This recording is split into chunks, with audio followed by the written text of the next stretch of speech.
introduce our speaker for this evening. And many of you will know Paul Lay this evening, as Paul is the editor of History Today magazine, which is one of the world's most widely read and certainly most respected historical journals, certainly in this country.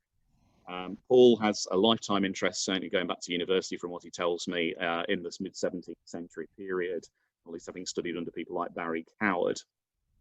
And has sort of written about this very beautifully in Providence Lost, which is his recent book on the Protectorate. Paul is also one of the trustees of the Cromwell Museum, so I have to be nice to him because he's technically one of my bosses as well. So please, with a sort of silent round of applause, please welcome Paul Lay. And Paul, I'll hand over to you. Thank you, Stuart, and thank you for putting this all together. It's a great honour. It's a shame we can't be here in body, but we're all together digitally, and it's wonderful that there are people from different continents even assembled in front of their screens. It's a real honour, and the subject of tonight is obviously the Western design, which is a very little known episode, even though I argue that it is really a pivotal, if not the pivotal episode in the entire Protectorate, which is again a relatively little known episode in British history, even though it is of the greatest importance, is full of drama, is full of incredible characters, and quite why it doesn't have the purchase with the public is something that Stuart and I have talked about many times, as well as others. But anyway, we are trying to correct that. And so tonight I'm going to focus on this theme. There's been some good scholarship on this theme, as there isn't on this entire period.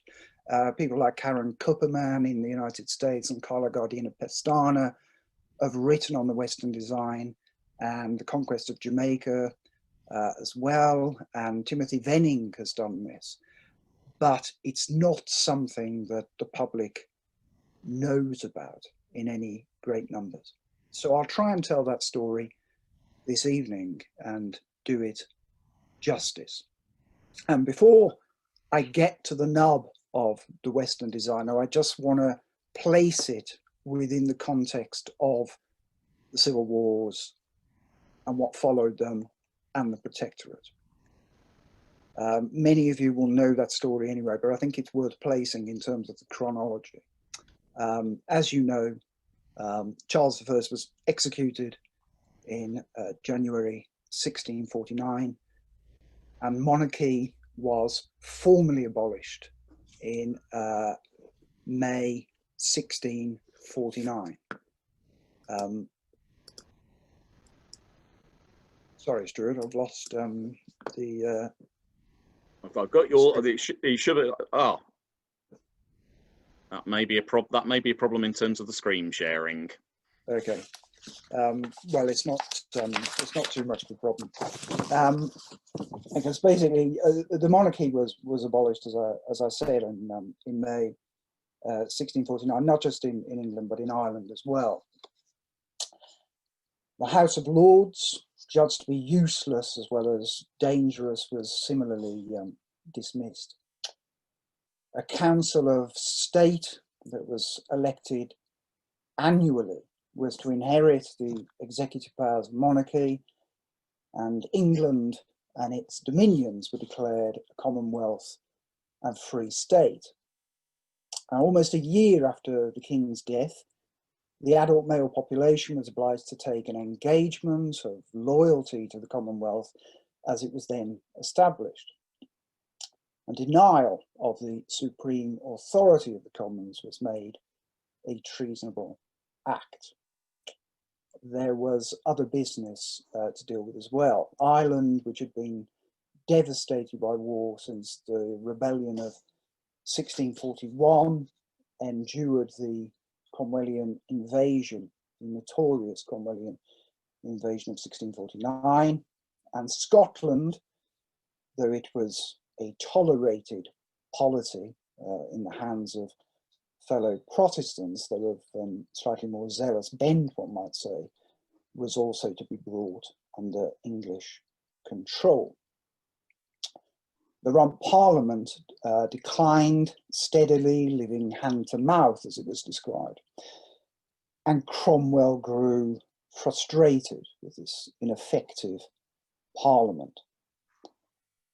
And I think bolstered by his providential and very conclusive victory over Charles Stuart, that's the future Charles II at Worcester, on the 3rd of September 1651, he wrote the following day of his hope that Parliament might now do the will of him who hath done his will for it. In other words, God's work.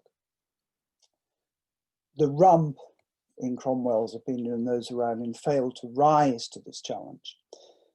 And it was forced by Cromwell and others to set a date beyond which it would not sit. On the 3rd of November 1651, it agreed that it would abolish itself within 3 years, and the search for its successor began. By April 1653, Cromwell believed he had the consent to establish a council of army officers and MPs who, the Rump having dissolved itself, would organise new elections from which those ill-disposed to the Commonwealth would be excluded. But again, to Cromwell's frustration and anger, the Rump pulled out of this agreement and decided to go ahead immediately with elections of its own. And so on the 20th of April, 1653, Cromwell, and I think I've described Cromwell in the book as a parliamentarian serially disappointed by parliaments, headed to Westminster at the head of a group of soldiers and abolished the Rump by, in his words, the power God had most providentially put into my hand. And in doing so, Cromwell attained a power unequalled by any individual in British history, probably before and certainly since. And at this moment, in his search for a successor to the Rump, Cromwell turned to Major General Thomas Harrison, the leader of a millenarian sect called the Fifth Monarchists. I won't go into their beliefs, bizarre though they are to us, but his idea was to form something called the Nominated Assembly. That was his official name, though it was also known and is popularly known as the Barebones Assembly, named after one of its Puritan members. Praise God, Barebones, very puritanical name there. And it was a hagiarchy, an assembly of saints. That is the way the New Model Army referred to itself as saints, modelled on the ancient Jewish tribunal known as the Sanhedrin, which Harrison hoped, and those around him, would rule according to Old Testament Mosaic law. And 140 men of the Barebones Parliament were supposed to be nominated, hence the name Nominated Assembly, nominated by independent church congregations in Britain and Ireland. In reality, the MPs were actually chosen by the Army's Council of Officers, by and large, who looked for men, as they said, with the root of the matter in them. It didn't last long and became, in Cromwell's admission, a tale of his own weakness and folly. Cromwell and his officers and those around him had become concerned by the Assembly's hostility to the army, which was still and would remain throughout the Protectorate as the nation's power broke. And in particular, it was the Parliament's unwillingness to confirm the monthly assessment, the source of the troops' financial support. It collapsed at Cromwell's behest, and the spotlight on that collapse shifted from Harrison to Major General John Lambert. Lambert then was in his 30s, and Cromwell's only serious rival for power, perhaps at that moment, his only viable successor. He'd been a brilliant cavalry officer. That, by the way, is Lambert on the right there. A brilliant cavalry officer, famed for his aggressive, almost reckless tactics at Dunbar against the Scots in 1650, when he won the day against all odds. And Lambert had been largely absent from the nominated assembly, spending his time composing what became the world's first written constitution, the instrument of government, which, like all new written constitutions, was biased towards the aims and ideologies of the government of the day. And with the demise of Barebones came his chance to implement it. And Lambert sought to transform the ancient constitutional trinity of king, lords, and commons into that of king, or rather protector, knowing that Cromwell wouldn't accept the crown, a council, and parliament, although it was very much a denuded parliament by that time. And this was his chance to give the proposed protectorate some kind of firm foundation. And the instrument was indeed adopted in December 1653. But the first protectorate parliament, which it enabled and which opened in September 1654, was short-lived. According to the instrument of government, Parliament were to sit for a minimum of 5 months, a month which was usually interpreted as a calendar month rather than the shorter lunar month. But given his haste to be rid of it, and against the advice of his council, Cromwell measured its term by the latter, and on the 22nd of January 1655, the earliest possible moment, he got his way. He addressed this doomed, divided assembly with contempt. I think it my duty to tell you that he's not for the profit of these nations, nor fit for the common and public good for you to continue here any longer.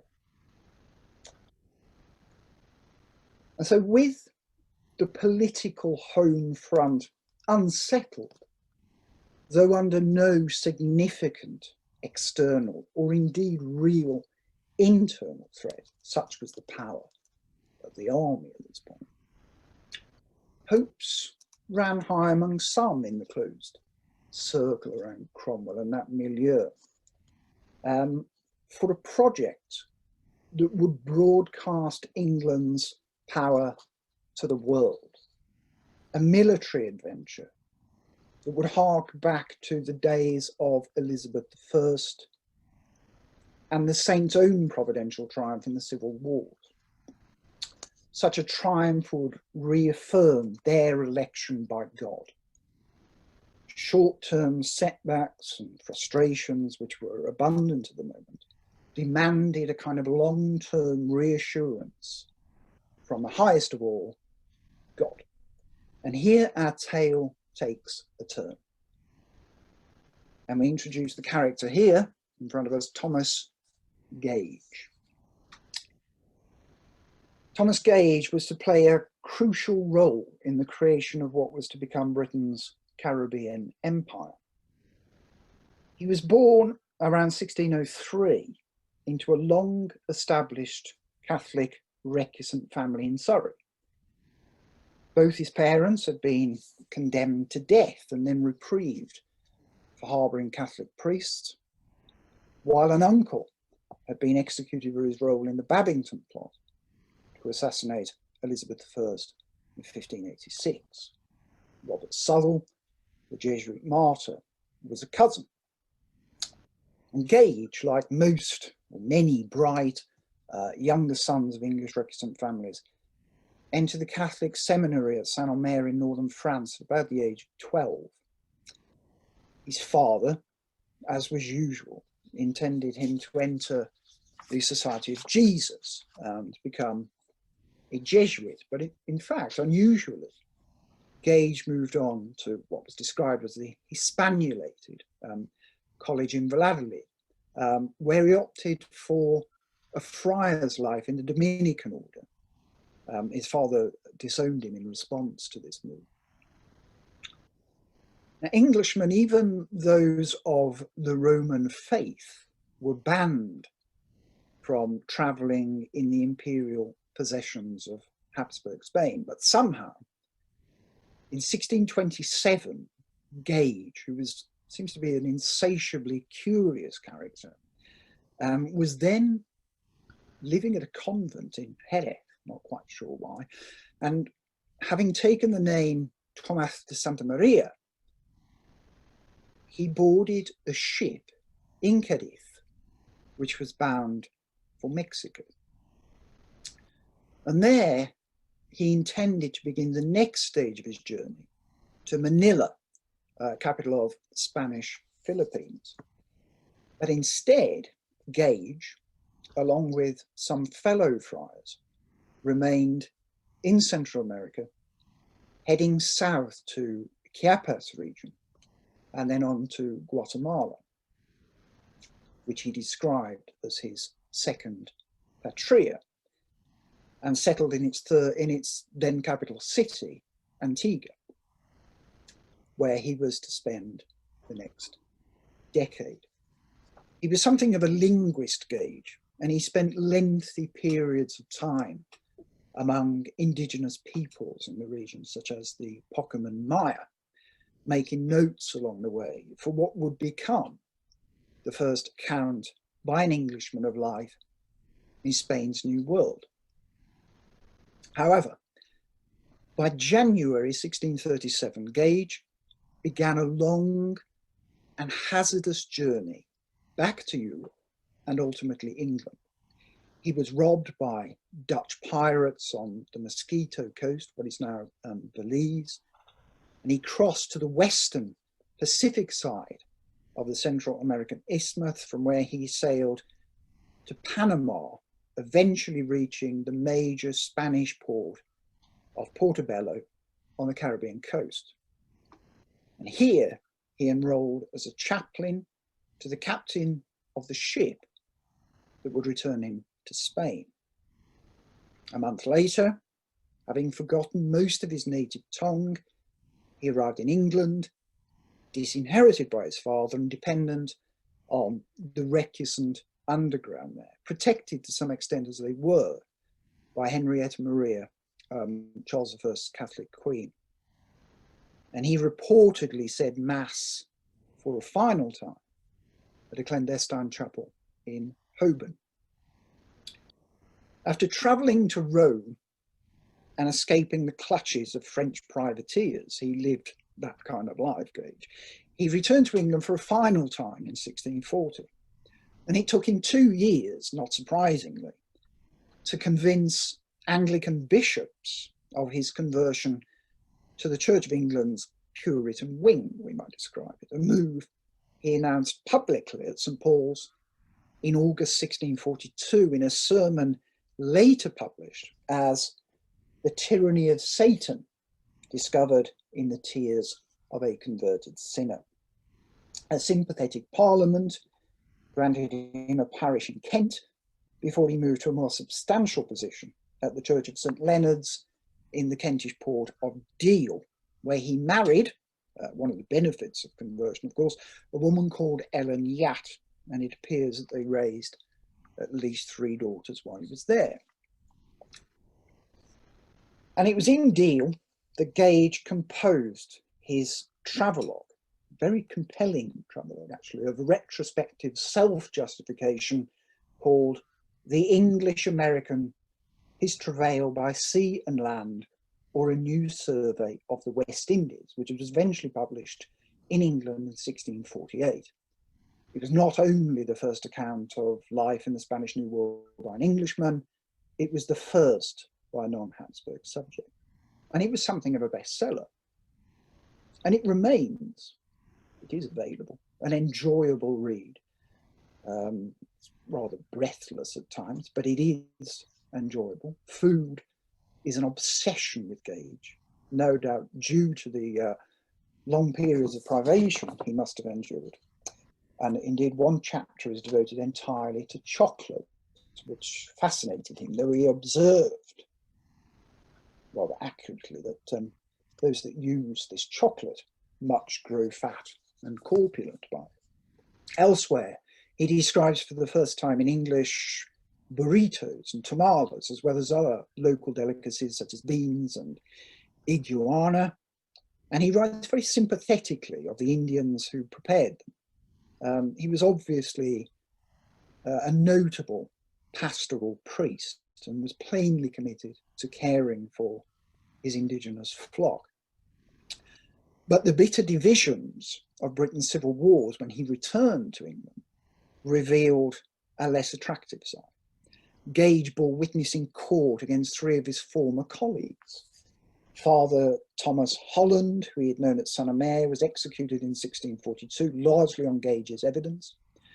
Father Arthur Bell, who was chaplain to one of his cousins, met a traitor's death a year later, and in 1651, Father Peter Wright, the chaplain of his elder brother, the Royalist cavalry officer Henry, who strove to eliminate all memory of him, and indeed that brother had died in the arms of that very priest, having been wounded by battle wounded in battle in 1644. And Gage even testified against his younger sibling George, also a priest, who judged him, not entirely unreasonably, a graceless brother whose actions our whole family doth blush to behold. But with the zealotry of the convert, Gage defended the Protectorate's religious settlement in his 1654 work, A Full Survey of Siam and Babylon. And around the same time, possibly encouraged by the regicide Thomas Challoner, Gage submitted a proposal for an English expedition to the heart of the Spanish Caribbean. And according to reports by the Venetian ambassador and Bishop Gilbert Burnet, he held secret meetings with Oliver Cromwell, by then established as Lord Protector. Now, Gage argued that the strength of both the House of Habsburg and, by extension, the papacy was wholly, if not primarily, dependent on the resources of the New World. The Austrian pillar's strength, he said, be in the American mines, the silver mines of Potosi and elsewhere, which being taken away with Austria, Rome's triple crown would soon fall and decay. The Spaniards cannot oppose much, Gage continued, being a lazy, sinful people, feeding like beasts upon their lusts and upon the fat of the land. And in saying this, he was very much playing to the stereotype of England's Catholic Antichrist, Spain, which reach back to the days of the Armada and the writings of Walter Raleigh. And it's not by chance that Raleigh's History of the World, very much an ideological blueprint for English Puritan providentialism, may well be the only secular work that Cromwell read. Gage implored Cromwell that he must not miss the opportunity to beat the Spanish in the New World. The Protector, he said, should recall the mistake of Henry VII, who had turned down the chance to fund Columbus. God would not make that prince such an instrument for the glancing glory as he hath made your highness, Gage implored. And he was, in a sense, handing down a gauntlet to Cromwell. Encouraged by Gage, Cromwell's council met in April 1654 to discuss how England, with a substantial army, battle-hardened army, and also, and it's often forgotten, a very substantial navy too, with, to quote, 160 sail of ships well appointed swimming at sea, might employ these substantial military resources to some advantageous design. The gatherings were memorable, it appears, for the clashes between a confident, belligerent Cromwell and his more curious colleague, John Lambert, who was then the second most powerful figure in the regime. 2 months later, Cromwell, having apparently won the debate, the council gave secret orders to the Admiralty to prepare 14 ships for the project that came to be known as the Western Design. And by the beginning of July, 36 ships had been approved for the assault on the Spanish New World. There were to be joint commanders of the expedition. William Penn, who is here, was to be general at sea, while General Richard Venables was to command the land army.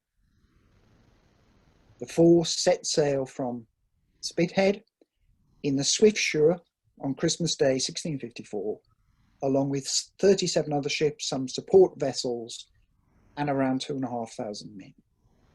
They would follow the example of their Elizabethan hero pirate Francis Drake and attack the island of Hispaniola, which is now the island shared between the nations of Haiti and the Dominican Republic.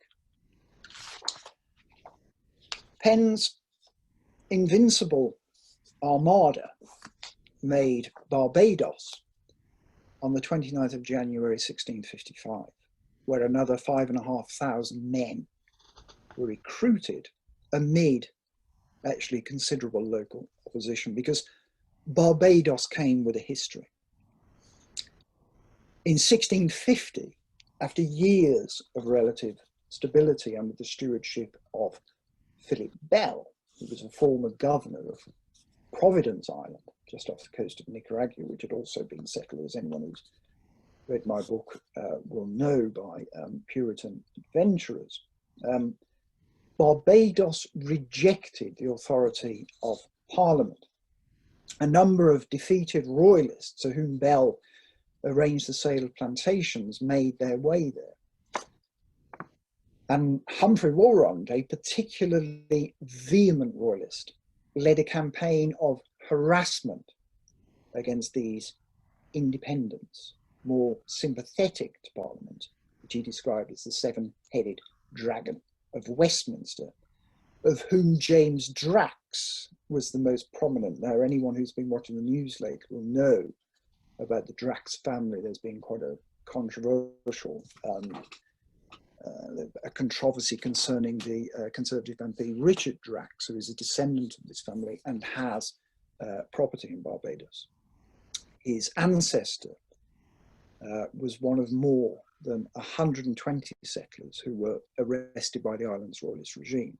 And Drax was fined £80,000 of sugar and banished to England, where he lobbied the Council of State to take action, recommended that they appoint Edward Winslow, who was the capable former head of the Plymouth colony in North America, to be the new governor of Barbados. To complicate matters, the royalist Francis Lord Willoughby had arrived on the island also in 1650 with a commission from the Earl of Carlisle, appointing him its governor. And it was endorsed, so Willoughby claimed, by Charles II, Charles Stuart, whom he unilaterally proclaimed king in Barbados in May 1650. And so many competing factions on so small an island was not a situation likely to endure. In 1650, the Commonwealth sent an invasion force commanded by Sir George Ayscue, who the government had appointed governor of Barbados, to bring the faction-ridden island to heel. En route to the Caribbean, Ayscue helped Admiral Robert Blake capture the Scilly Isles for the parliamentarians. But Ayscue arrived off Barbados 9 months later, on 15th of October 1651, in the wake of Cromwell's decisive victory at Worcester, and demanded that the island submit. The royalists under Willoughby refused to do so, and a standoff ensued. And it was Thomas Modiford, a character who plays a role later on, who, along with Gage, was then to be an advisor to Cromwell and his Council of State on their Caribbean options as far as the Western Design went, who then broke the stalemate, helping Ayscue's men to land and forced Willoughby into compliance on the 11th of January 1652. Liberty of conscience was declared, local tax raising powers were confirmed, as was the right to trade with countries that were in amity with England. Willoughby chose to move his plantation to Suriname on the South American mainland, and Barbados had effectively been pacified. But when Penn's fleet did arrive in Barbados at the end of January 1655, it encountered its own problems despite the now relatively settled political climate. The sheer scale of the sugar industry in Barbados, which used every scrap of cultivatable land, meant that most of the island's food now had to be imported. A situation made all the more precarious by the fact that the population of Barbados had doubled in 15 years. So therefore it was not a great place for provisions for the force. As for arms, they could only get their hands on little more than poorly constructed cane half-pikes, and these were to prove fatally inadequate when deployed on Hispaniola.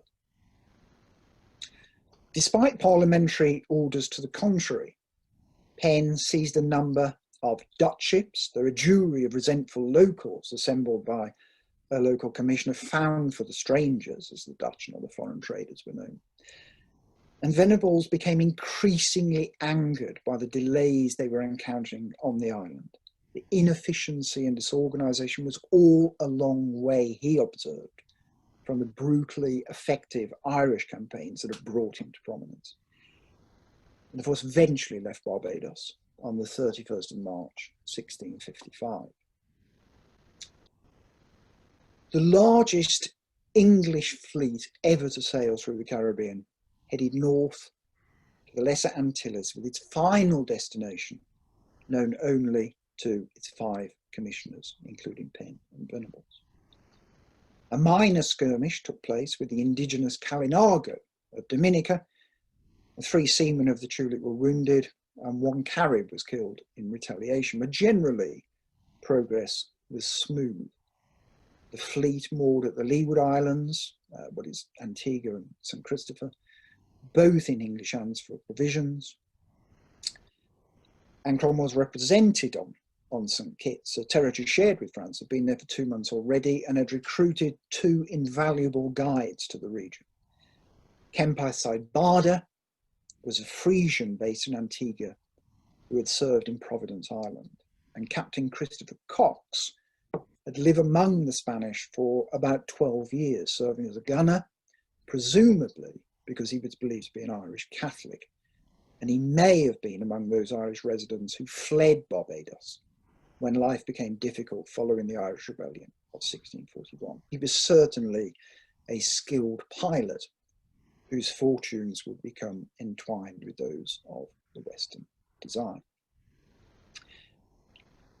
It's long been claimed that Penn and Venables, the 2 commanders, grew to loathe one another, but actually there's not a lot of concrete evidence for a deep or significant rift.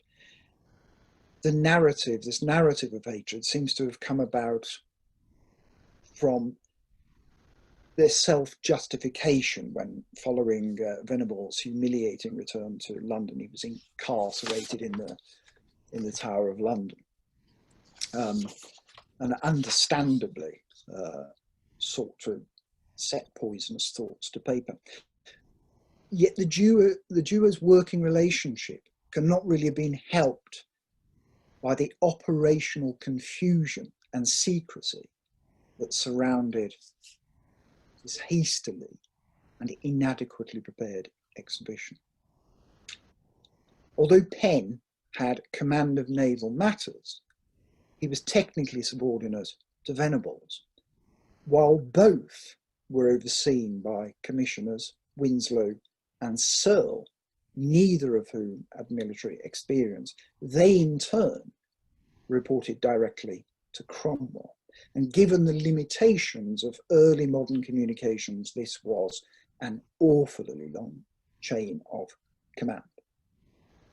The organisational provisions the responsibility of a commission headed by John Desborough, the Commission of the Admiralty and Navy, proved also to be inadequate. And there were even claims, albeit unfounded, that the supposedly godly brother-in-law of the Protector, that's John Desborough, was siphoning off material for his own benefit. Overall, the logistics of the design were disastrous, due in part to Cromwell's haste and the fleet's expeditious dispatch, as it was described. It appeared that no account had been taken of the conditions the expedition was likely to encounter. Gunpowder became useless in torrential tropical rain. Biscuit rotted. And worst of all, there was never enough water. The fleet sighted Hispaniola, the second largest island of the Greater Antilles, after Cuba that is, in April 1655. The target of the design had finally been confirmed at a meeting held in Barbados on the 17th of March, at which both Penn and Venables, as well as Commissioner Searle, had been present. But it may not actually have been until early April 1655, 4 months or so after the fleet's departure from England, that Venables revealed the target to his men. Now, covering almost 30,000 square miles, but sparsely populated, Hispaniola was thought a relatively easy option for conquest. Had not Francis Drake captured it, albeit temporarily, with a much smaller force in 1586? There could be, was the thinking, no better, no gentler springboard for Cromwell's ultimate aim, conquest of the Spanish New World.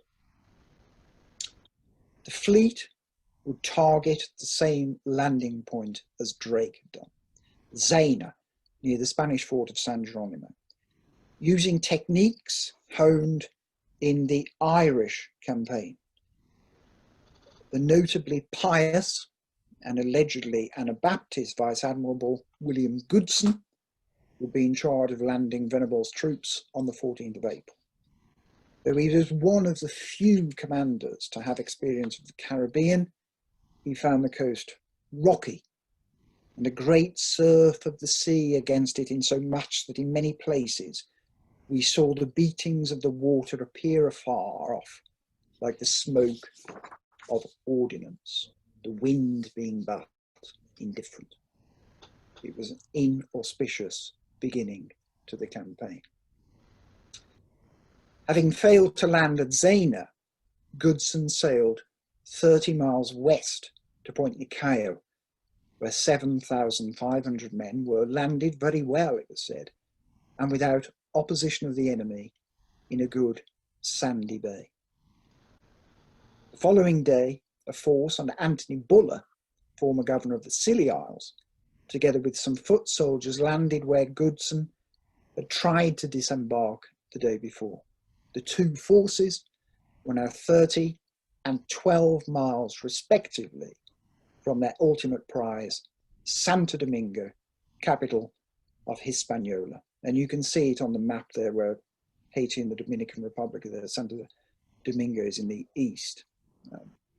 The two forces planned to rendezvous before launching their combined assault. Now, Venables' force, the land force, was used to fording rivers in Britain and Ireland, and had lost its way, rather, in the savannah.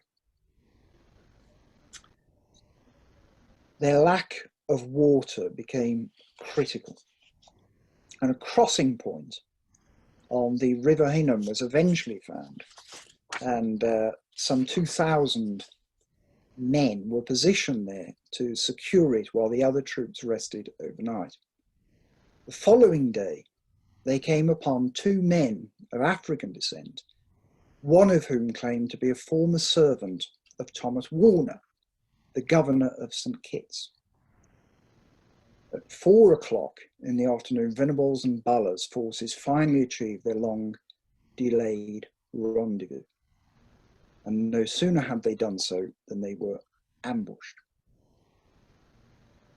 Headed for their ultimate target of Fort Geronimo to the west of Santo Domingo, the English were marching along a wide road, with Venables and the other senior officers leading from the front.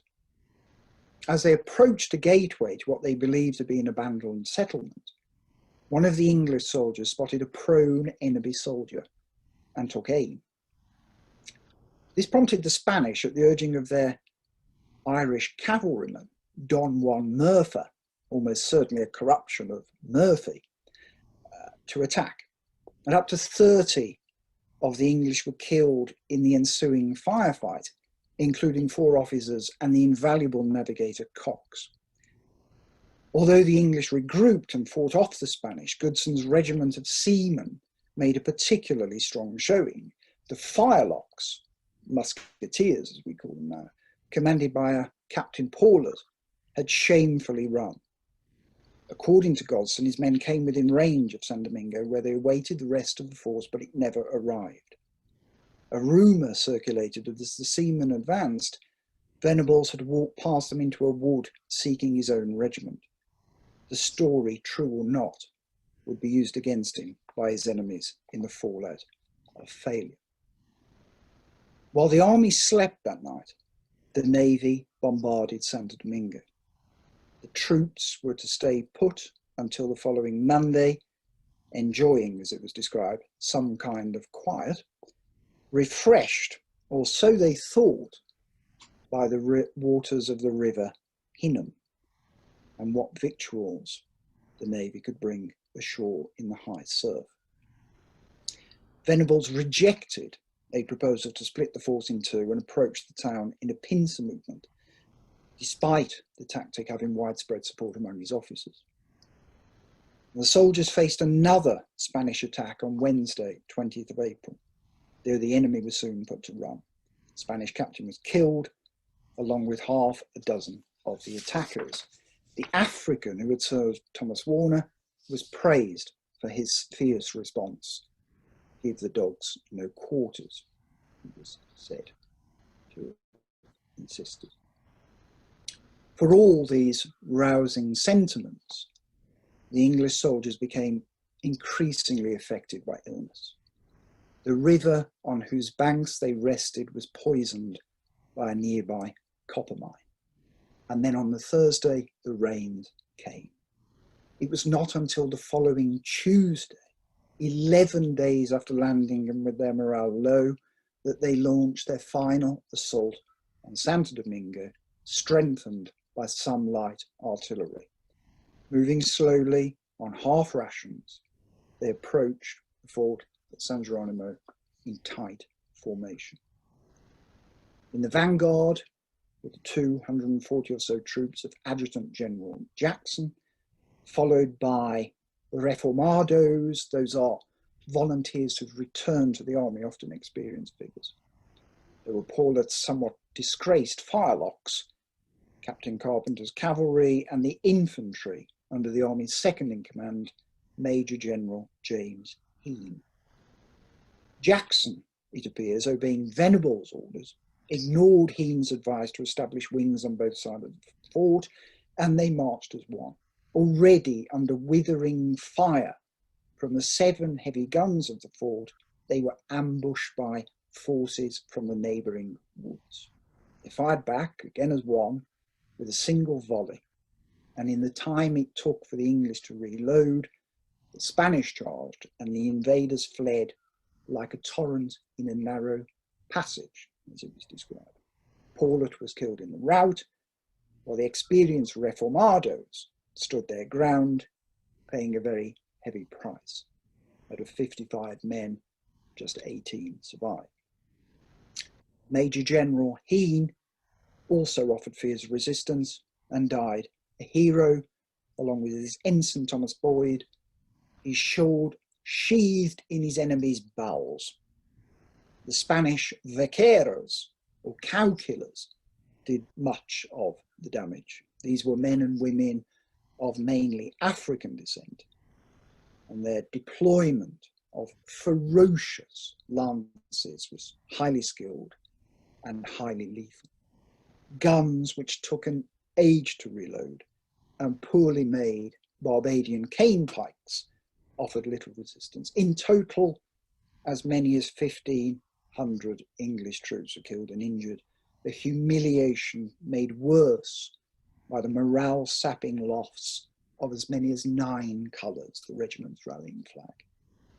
Only Goodson's seamen fought to the city gates of Santo Domingo. Amid this chaos, Venables called a council of war, which agreed to retreat once the artillery mortar was exhausted. The whole army, it was written, except the rear guard, marched away in all manner of disorder, hasting to get water. And then the rains came again. Just under a fortnight after the English landing on Hispaniola, the survivors of this ragged army were spotted by the navy. In 2 days, the remnants of the English force abandoned their attempt to take the island of Hispaniola. They were in a pitiable, traumatized condition. Men were still dying on a daily basis, some of them as a result of friendly fire by fatigued fellow soldiers, disorientated individuals who made ham-fisted attempts to shoot cattle for food or other animals. Few had sufficient energy to fight. The fleet was readied and boarding commenced on the evening of the 2nd of May. The entire campaign would cost as many as 2,500 lives, many of them due to the ravages of hunger and thirst. The blessings of divine providence had surely been withdrawn from this blundering armada, crippled at the outset by egregious omissions, organisational ineptitude, and a fatal lack of preparation. The Navy, which despised the soldiers for their incompetence and perceived cowardice, believed that they should be abandoned to their shame, and retribution followed. One lowly soldier, who in the midst of battle was said to have shouted, "Gentlemen, shift yourselves, we're all lost," was hanged with his crime carved on his chest. Senior figures were treated more leniently, though their humiliation was complete. Jackson faced a court-martial as the fleet prepared to sail. It was said that unlike the heroic Heen, he had sneaked into the bushes like an old fox. Venables regarded him with utter contempt. Just a lackey of Cromwell, he said, and Jackson was lucky to be merely cashiered for cowardice. To add to his humiliation, he was ordered to tend to the sick and the wounded. So how on earth could Penn and Venables save face after presiding over such a catastrophe? Jamaica, downwind and accessible from the south coast of Hispaniola, offered a redemption of sorts. The island had not featured in any of the discussions held by Cromwell and his council before the design was launched, though it had been subject to the occasional English raid, most recently and ironically by the now disgraced William Jackson in 1642. It was much smaller than Hispaniola, as we can see on the map. At 4,200 square miles, it was less than 1/6 of the size. Home to around 2,000 Spanish, Portuguese, Africans, and some indigenous people, Jamaica was very much an afterthought in Spain's conquest of the New World. It would be a minor prize, but arguably better than nothing. Luckily for Penn and Venables and their men, Jamaica was also the only Spanish possession in the Caribbean without any real defensive structures. The Columbus family, who owned the island, Jamaica was their last personal possession in the New World, and who claimed rent but little else, argued that Spanish royal law forbade the building of unlicensed fortifications there. All that stood between England and its Caribbean consolation prize was a rickety stockade. 40 English ships entered what became known as the Old Harbour Bay on the south central coast of Jamaica on the 10th of May, landing around 7,000 men who were met by a desultory little force, as it was described, with 3 or 4 guns. The defence offered was chaotic, the Spanish surrendering just a week later, though not before various guerrilla forces had taken to the hills. It would take decades to pacify Jamaica. While attempting to flush them out, and Venables had a long experience of fighting Tory bandits in Ireland, he became affected by fever. 10, with the prize of Jamaica secure, abandoned him and set sail on the 25th of June for England, whose tentative new elite were hoping desperately for good news from abroad.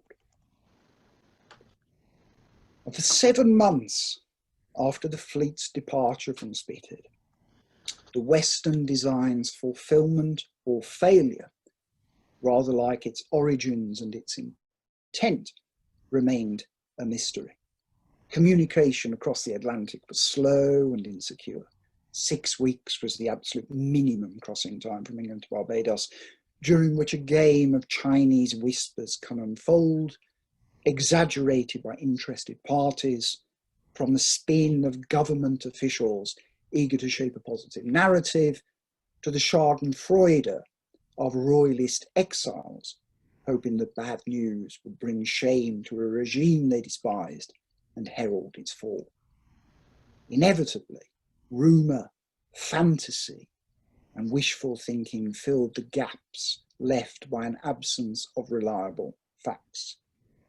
These seedbeds of misinformation were watered by the presses at home and abroad, by networks of diplomats and intelligence agents, and by friends and enemies of the Cromwellian regime. False news and fake news flowed in a steady stream, and some reports held a string of victories, others dwelled on disaster and defeat. The target of the design, beyond those involved, had been kept quiet for obvious reasons. Lorenzo Paolucci, Venetian envoy at Westminster, seems to have been ahead of the pack and somewhat prescient, reporting that a large island in the West Indies was the ultimate focus of the design, a fact acknowledged somewhat reluctantly by Marchmont Needham's government mouthpiece, Mercurius Politicus, when it revealed that the design was to make some attempt upon the territories of the King of Spain. Some royalists had already discovered the design's final destination. John Thurlow, Cromwell's spymaster, had an agent in Madrid who reported that it is not unknown to the Spanish ambassador, who is mad at it and has acquainted his master with it. Spain's Council of State concluded that the English have some hankering after the island of Santo Domingo. The suspicions were correct, but since Spain was at war with France, they could not afford to withdraw the Spanish ambassador Alonso de Quedeñas before a rumoured attack became established fact, as Cromwell might be tempted to ally openly with France. Cromwell was thus able to proceed with the Western design and continue talks with France and Spain without fear that his plans would cause the ambassador to leave London. Despite pestering from an anxious Quedeñas, Cromwell refused to be drawn. The deafening silence on the Protector's part prompted Philip IV to dispatch a new governor, Count de Penalva, to Hispaniola in preparation to defend the island, along with an additional 200 soldiers or so. On the English side, there were grounds for the expectation of victory. Hadn't Drake himself captured San Domingo with an infinitely smaller force? And to tie in with the imminent good news, Gage's A New Survey to the West Indies was reprinted, this time with a newly commissioned map to help readers identify the distant lands of which he wrote, soon to be within Albion's imperial grasp. In the Mercurius Politicus of 31st of May, Gage was identified with some celebration as the Protestant chaplain serving with Penn's fleet. No one in England yet knew that he had died of dysentery in distant Jamaica. More troubling news was soon to reach the ears of spy master Thurlow. In May, agents in Madrid reported that Philip IV, well aware of the design's intentions, had prepared accordingly, determined that all the English that are in Spain will suffer. War between the two nations seemed imminent, and anti-Catholic sentiment in England increased in consequence. Anti-Spanish and anti-Papist rhetoric reached fever pitch in anticipation of the design's victorious conclusion. And when around 2,000 Valdensians were massacred in Piedmont in April 1655, after they refused the Duke of Savoy's orders to attend Mass or abandon his realm, the poet John Milton expressed his disgust in an angry sonnet that called on Protestant Europe to avenge, O Lord, thy slaughtered saints, whose bones lie scattered on the Alpine mountains cold. By July 1655, rumours were circulating among European agents and diplomats, including Paolucci, that Hispaniola had indeed been taken from the Spanish. He corresponded with his counterpart in Paris, Giovanni Sagredo, discussing the implications for Catholic Europe of an English victory in the Caribbean. An England ascendant in the New World, enriched by the Caesar of the Flottada Indias, would imperil the papacy itself. Exiled royalists took comfort where they could. If Cromwell's England became the principal enemy of Philip IV, there was every reason to believe that Habsburg-Stuart alliance would be in sight. The time had come to pull together in conspiracy before Cromwell tipped the balance of power and providence in the New World towards Protestant England. The first genuine reports from the fleet arrived in London on the 24th of July 1655. They focused, intriguingly, upon Jamaica. Penn, in particular, dealt swiftly with the debacle of Hispaniola in matter-of-fact staccato prose, while writing at length on the second-order prize of Jamaica. Indeed, as the military reports emphasise, the force had rallied, despite the setback of San Domingo, to bring a strategic and economic jewel of the Spanish Caribbean into England's orbit. The conquest of Jamaica was to be of little consolation to Cromwell. After years of victory, relentless and decisive, God, it seemed, had withdrawn his hand. Almost 10,000 troops carried into the New World by a vast fleet had met ignominious defeat at the hands of a relatively small band of Spanish soldiers and settlers. They had shown themselves to be unworthy of the legacy of Drake, who had routed the defenders of San Domingo with a fraction of the force. Why had England been abandoned, and why now? Why had Providence been lost? Was it not the mission of God's elect nation to invade the waters of the Caribbean and topple proud Spain, rock of the Roman Church? For Cromwell, there was never to be such glad confidence again.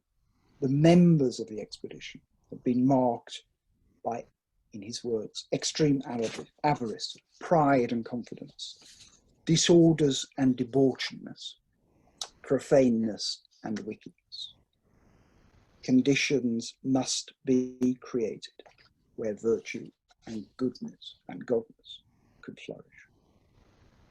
A fast held in secret and attended only by the Protector and his council was held in Whitehall on the 25th of July, the day after confirmation of the grim news arrived. Lambert's objections to the design had been realised. The ship that had brought the news of the humiliation at Hispaniola was quarantined. No one was allowed to come ashore for fear not so much of disease and contagion, but the word of the debacle might spread. Despite such action, word did leak and rumour and fact inevitably intermingled and worked their way into the warrens of Whitehall and beyond.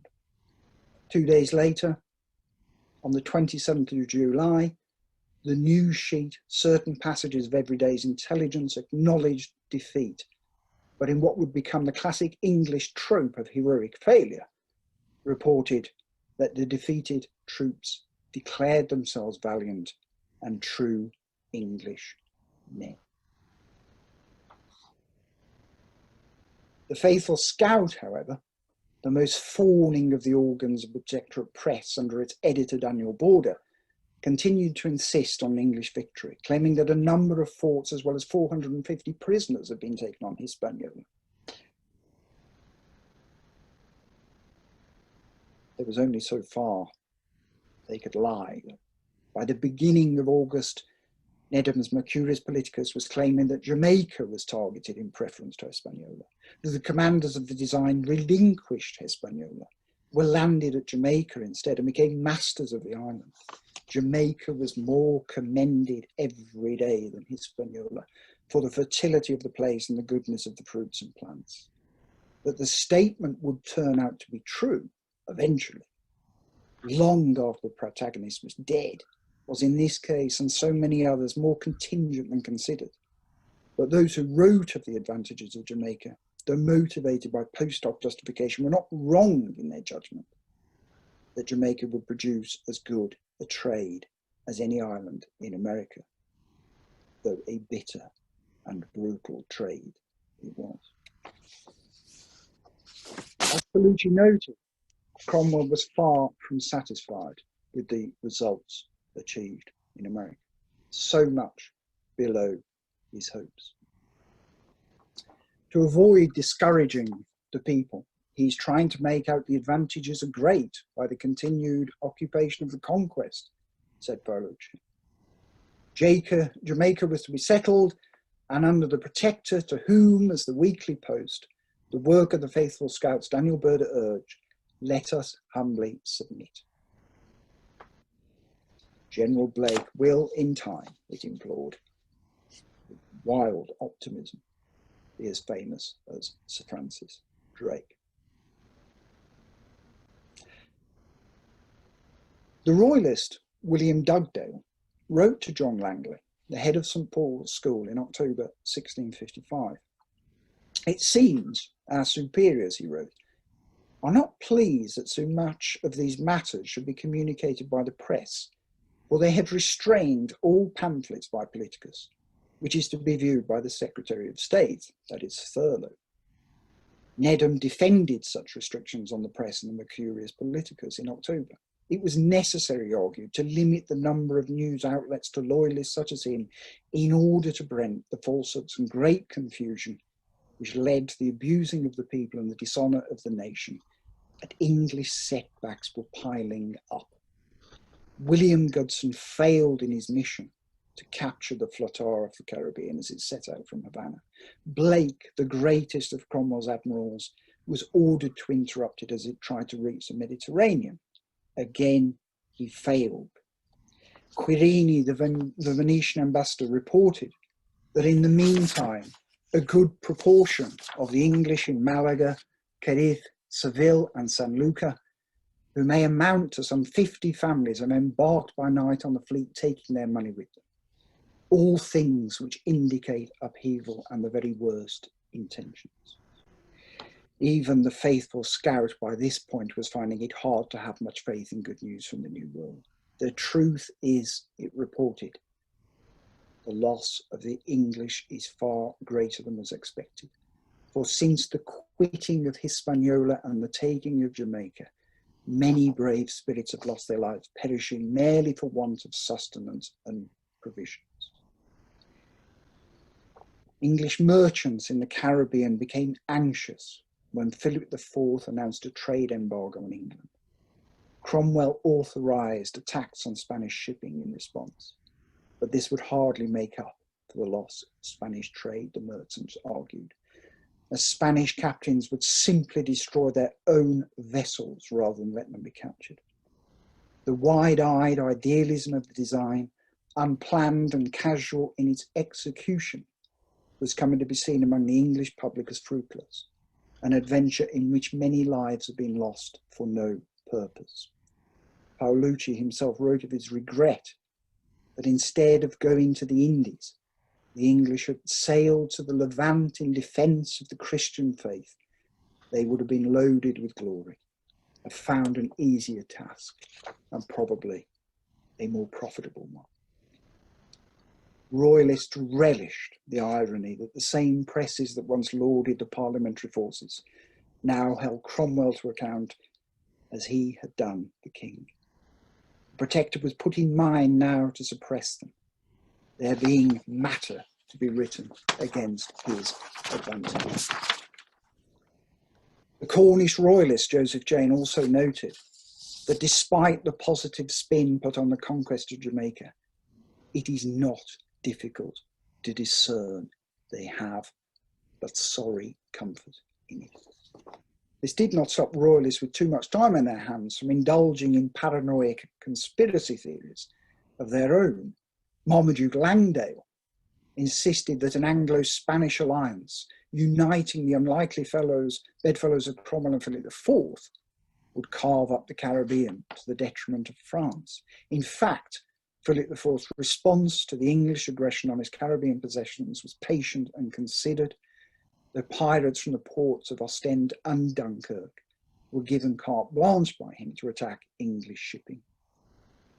Exhausted by the long war with France, Philip chose to be canny. He could not afford open combat with the Protector's powerful fleet, and Spain had become a foe that could neither fight nor trade with England. As more reports arrived, it became ever more difficult to feel optimistic about Jamaica. Correspondence compiled by Major General Sedgwick and Vice Admiral Godson described soldiers on the island as sad and deplorable. As ever poor Englishmen were, the soldiery many dead, their carcasses lying unburied in the highways and among bushes. Those still alive walked like ghosts or dead men.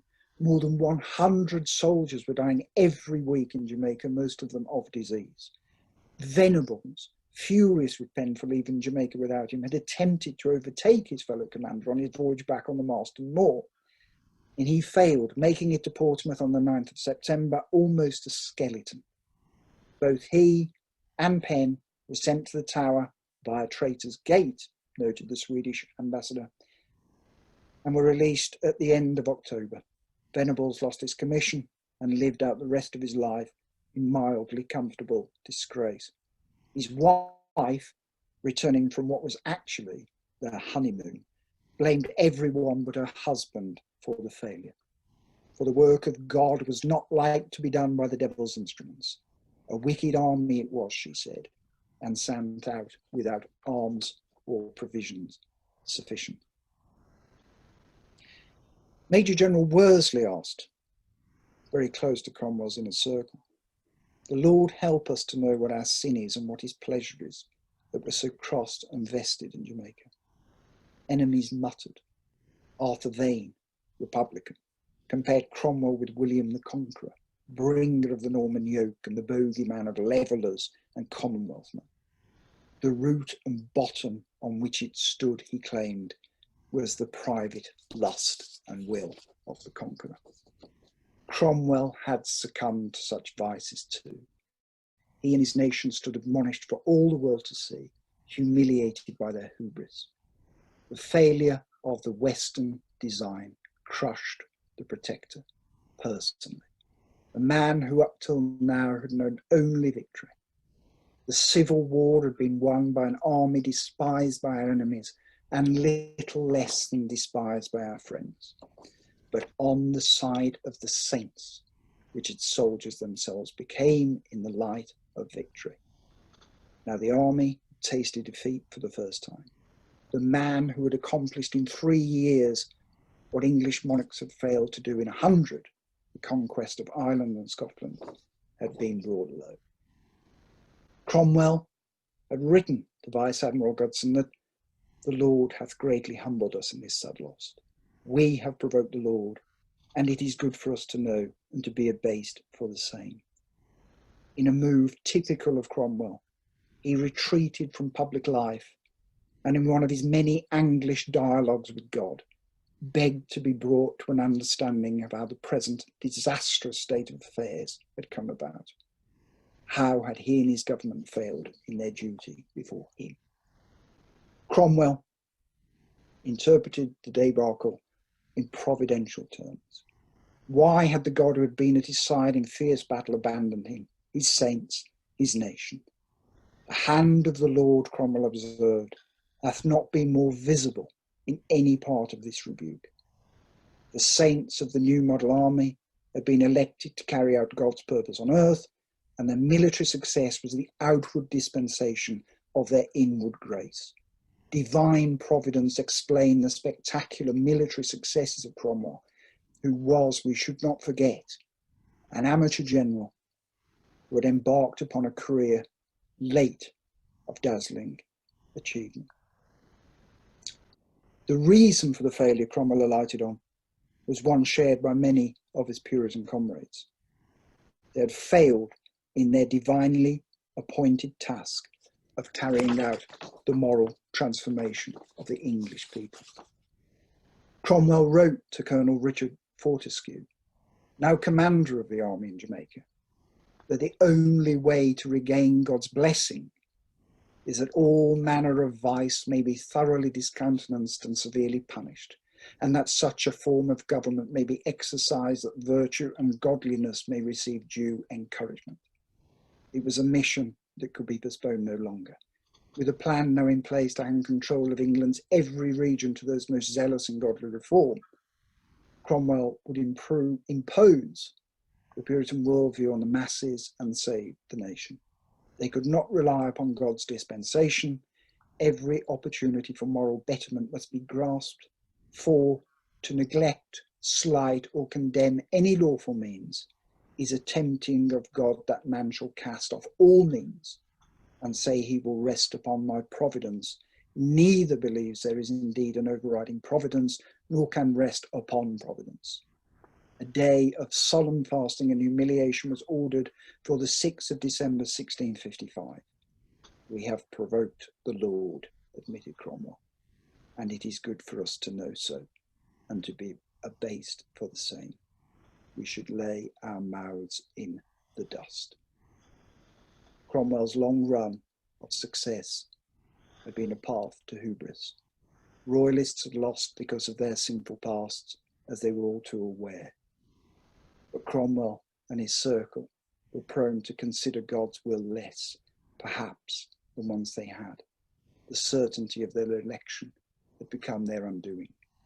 Cromwell's grandfather, in the year after the Armada, in 1589, had written, God doth not always deliver his people by miracles. It behoveth us to redeem ourselves. It will be his grandson's task to reform a nation, a mission now made urgent by the failure of the Western design and the withdrawal of God's providence. Thank you. Thank you very much. Thank you very much indeed, Paul, and absolutely fascinating. So that's amazing sort of viewpoint into, I think, a bit of the kind of Cromwellian story that perhaps most or many people aren't as aware of as they should be, and obviously hugely significant. There's a few people kind of pinged questions to me already. If I'm kind of ask this, Robert Gifford's asked you here to ask a counterfactual question. Do you think the Western design might have been or had a better sort of potential for success if Cromwell himself had gone? That's a good one, actually. Yeah. Yes, I think he probably would. Or Lambert, indeed. One of the senior coming out. I mean, the astonishing thing is how badly it fared, because this is really one of the first state-backed military enterprises of its kind. Very experienced soldiers, large navy. There was every reason to suspect that it would succeed, at least in capturing Hispaniola. I mean, the wider ambition of taking on Spain in the New World is of a different dimension. But there was that, the ambition to move beyond the Eastern Caribbean in Barbados and St. Kitts and places like that, was, I don't think, an unreasonable expectation to have a major presence in that region, even if they couldn't get rid of Spain.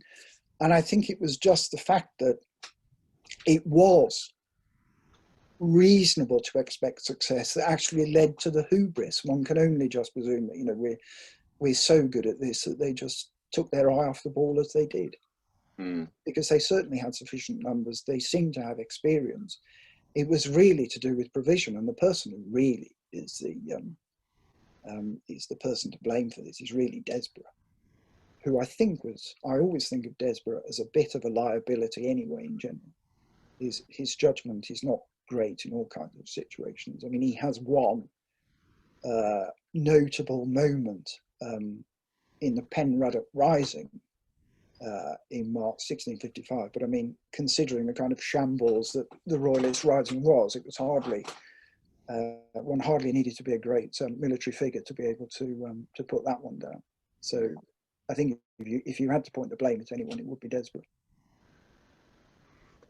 How long do you think kind of it took Cromwell to kind of recover from the shock of this? I mean, obviously, eventually he sort of, although I think did it have a sort of a profound impact on him for the rest of his period as protector? Or did he never quite recover, or did he get some of his bounce back, as it were? Do you think from this?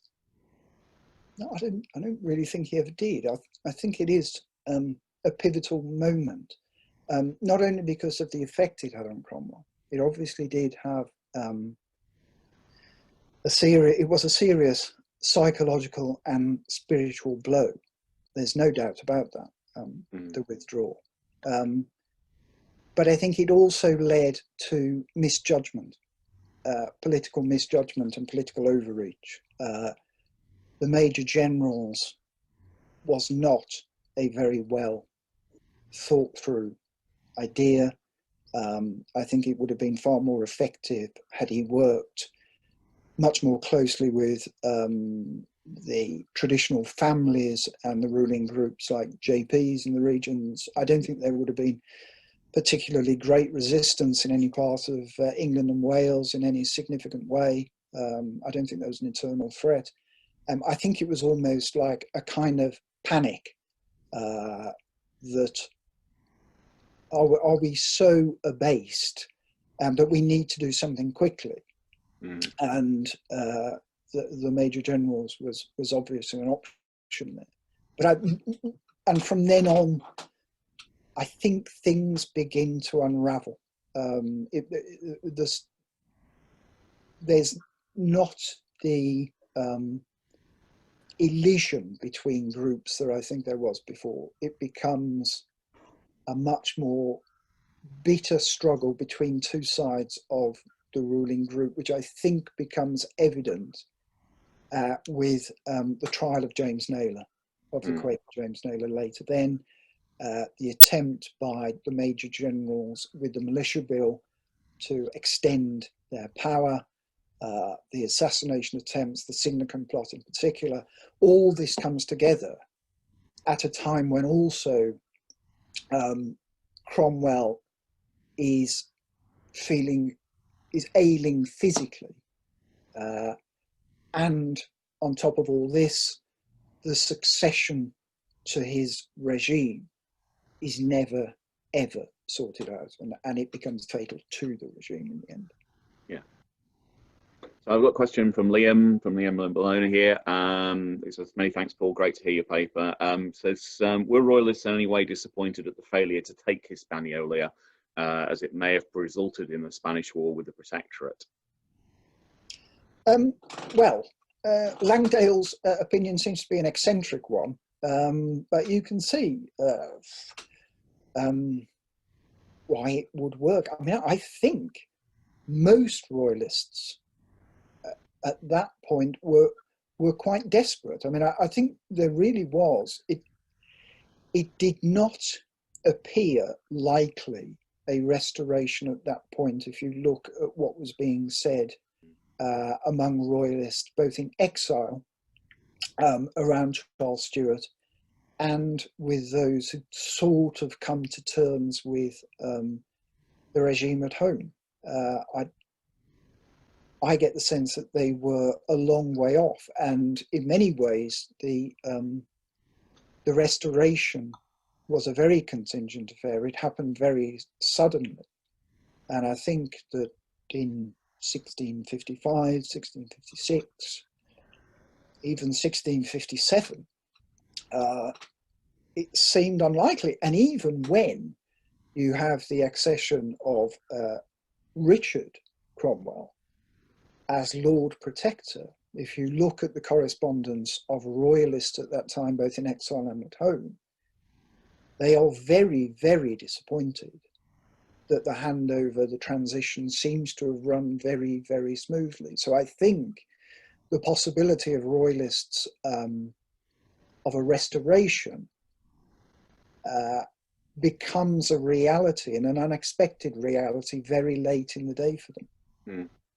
Yeah, we've had that discussion before. It's sort of, you know, the Whig interpretation of, you know, the restoration being inevitable. So, oh God, no, absolutely not. And I mean, you can see not only the surprise, but also the fact that it's enabled by people who have also been part of the Cromwellian establishment. I mean, you know, Monk's the obvious one, but he's far from the only one. Penn himself, William Penn, accompanies Charles back on the Thames out of exile. So, you know, people were shape-shifting and jockeying for positions. There was lots of, there were many turncoats around at that point. And Charles was dependent upon significant figures in the Cromwellian regime for his restoration. Interesting question from Shane here, which was, any idea how much the expedition cost the nation, and did taxes have to go up to pay for it? How did they actually end up footing the bill for all of this? Well, it's very difficult to talk about that stuff. I mean, I've talked about this with Roderick Flood, the economic historian. Has talked about that. And I'm certainly not an expert on economic history. What you can say is that it was always a fact that the Cromwellian regime was short of money. And in fact, it's fair enough to say that it fell really because of lack of money.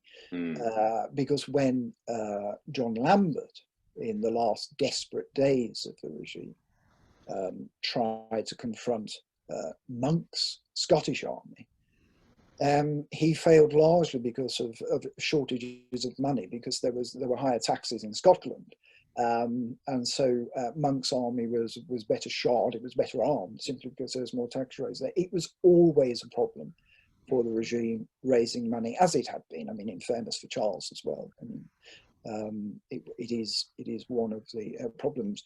I suppose that the sum made was the fact that if Hispaniola fell, and it did, and then obviously the flotilla, the ship that Spain brought over from the New World, packed with gold and silver from the Potosi mines, that would fall into the hands of the Brits, and that would be used. I mean, the whole venture of the New World had two aspects, one of which was genuinely theological, that they were taking on Black Spain, but there was also undoubtedly the fact, as Gage had said in his original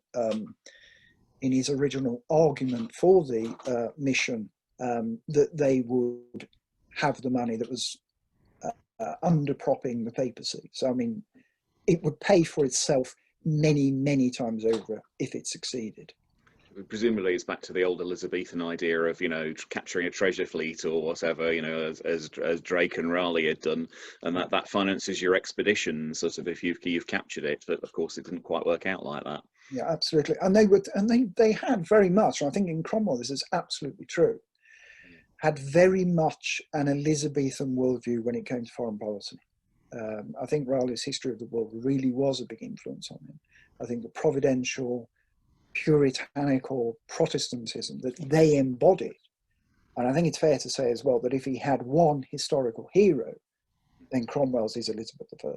She was seen as this figure who embodied England, and Raleigh and Drake and the other acolytes were part of a heroic, mythical, anti-Spanish England that inspired Cromwell in particular and those around him. Interesting one from George Veer here. It's asked where the soldiers and sailors were recruited from the expedition. Do we know where they came from?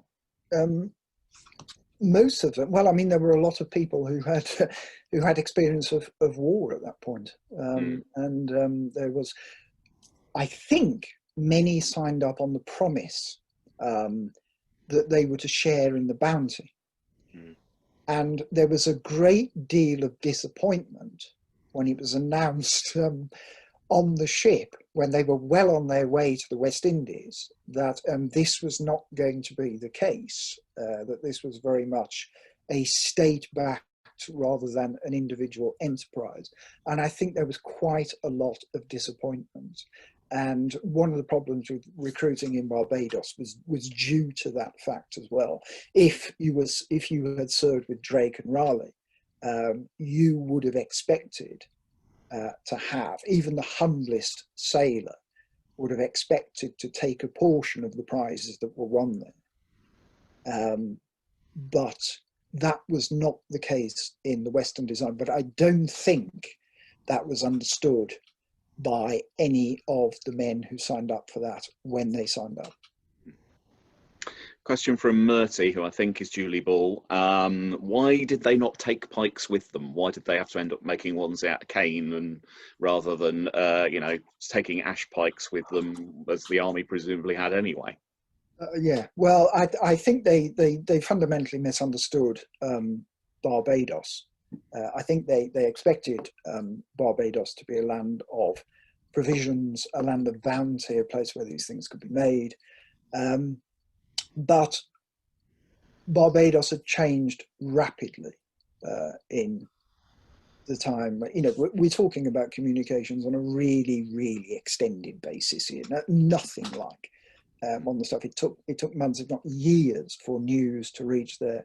One of the real problems, I think, with the Western design was how few Caribbean hands they had on board there. And they expected to fight rather as they had fought in Ireland in particular. Ireland was seen as the kind of proving ground.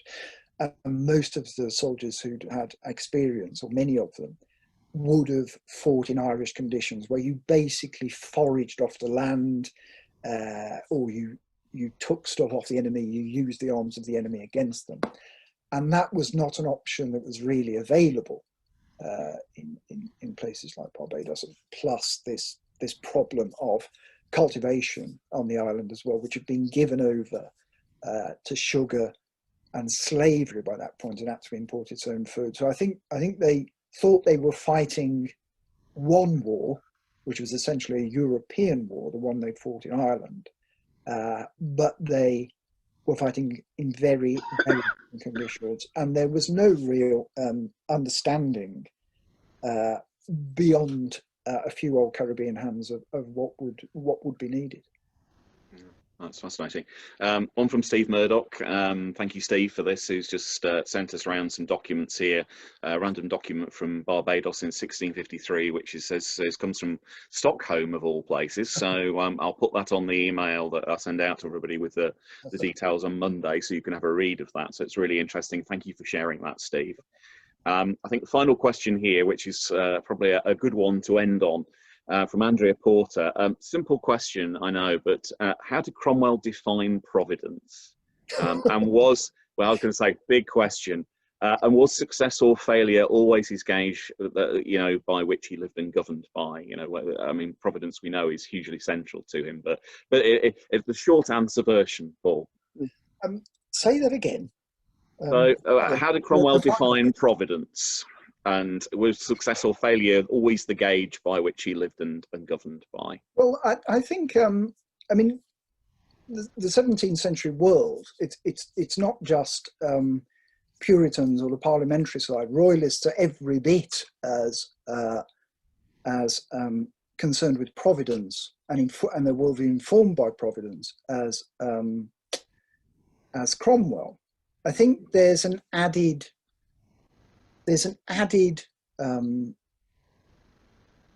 aspect to providence that comes with Puritanism, I think. And that's what I'd call a kind of surveillance society of the soul. Because of the idea of predestination and the firm belief in predestination, the idea that God has decided the fate of all mankind at the beginning of the world. There's not the Catholic idea of redeemed through good acts. Your fate has been decided. And so you have the surveillance society of the soul where you are looking for actions that you are one of the elect, that you are one who God has decided to save rather than one who God has decided will be damned. There is, of course, if you take this worldview of predestination, absolutely nothing you can do about this. All you can look for is signs that you are doing God's work and God is with you. And this is where providence is so crippling to the Puritan mind, because the ultimate sign of providence, that God is with you, is victory on the battlefield. And of course, Cromwell has this in abundance. God is willing this to happen. And so this happens again and again and again to a man who is very, very late in life to this military career, which he excels at spectacularly, becomes the most powerful man in the realm.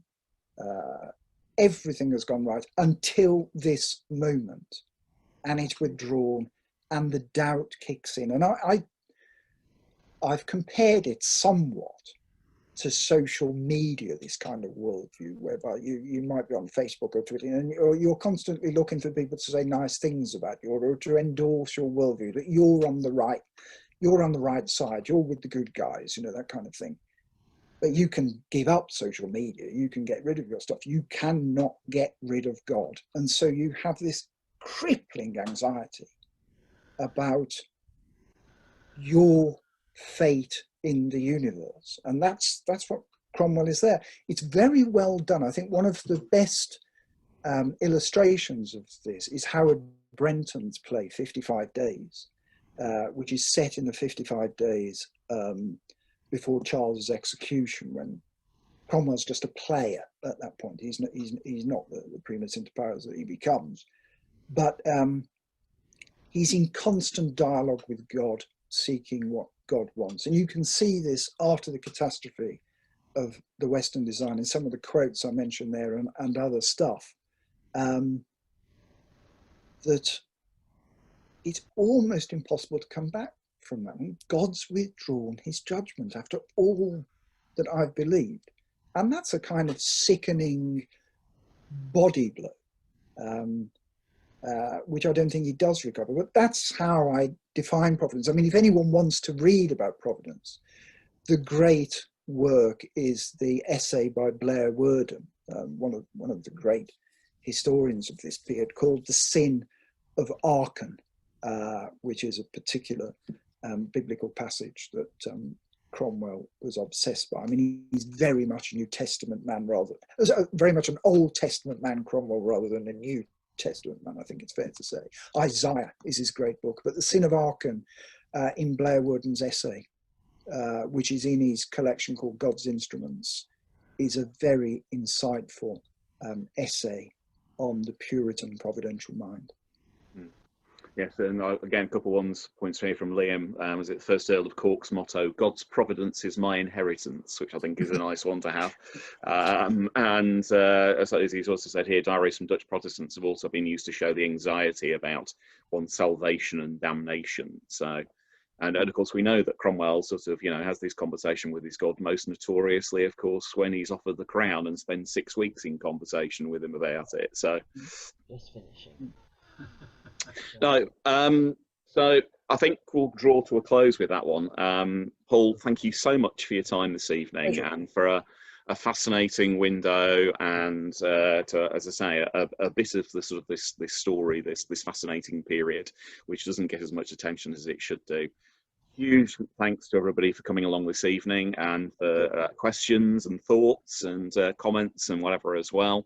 As I say, we'll be sending out details on Monday of how you can download this and watch it again should you wish to do so, or if you've missed parts of it, don't worry, you'll be able to catch up with it then.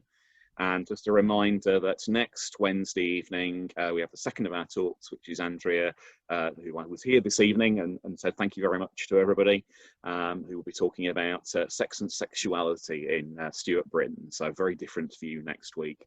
So we look forward to seeing you all then, and thank you very much indeed. So thank you very much. Please stay safe in these very strange times, and we look forward to seeing you soon. Thank you very much indeed, folks. Thank you. Silent round of applause. Thank you. Indeed.